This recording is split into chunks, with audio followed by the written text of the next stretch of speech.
En 1848, la France abolit officiellement l'esclavage.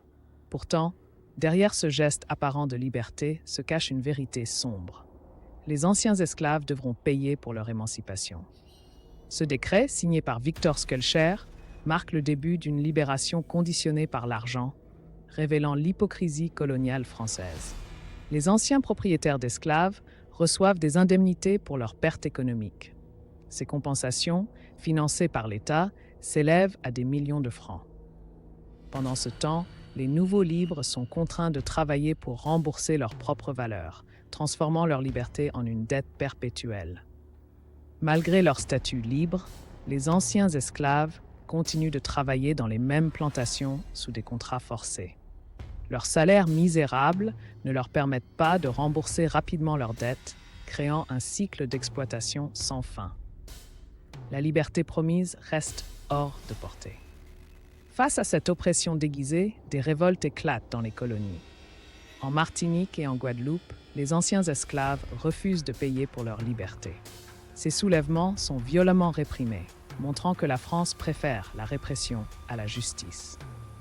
Des documents révèlent que le gouvernement français a sciemment conçu ce système pour protéger les intérêts économiques des colons. Les débats à l'Assemblée nationale montrent clairement que l'abolition était davantage un calcul financier qu'un acte humaniste. Pendant que les colons reçoivent des indemnités généreuses, les anciens esclaves s'enfoncent dans la pauvreté. Des archives montrent que certains mettent plus de 20 ans à rembourser leurs valeurs, tandis que leurs enfants héritent de cette dette injuste.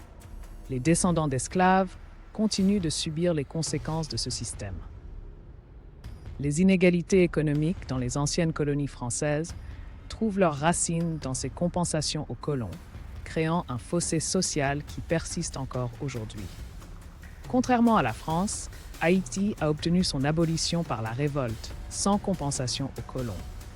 Cette différence montre que le modèle français n'était pas une nécessité, mais un choix politique pour préserver les intérêts économiques.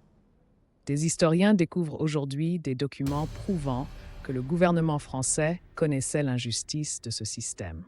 Des lettres internes parlent clairement de maintenir l'ordre économique plutôt que d'établir une véritable justice. En conclusion, l'émancipation de 1848 fut un leurre.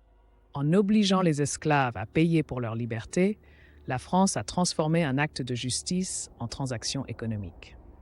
Aujourd'hui, nous devons questionner, peut-on vraiment parler de liberté quand elle a un prix ?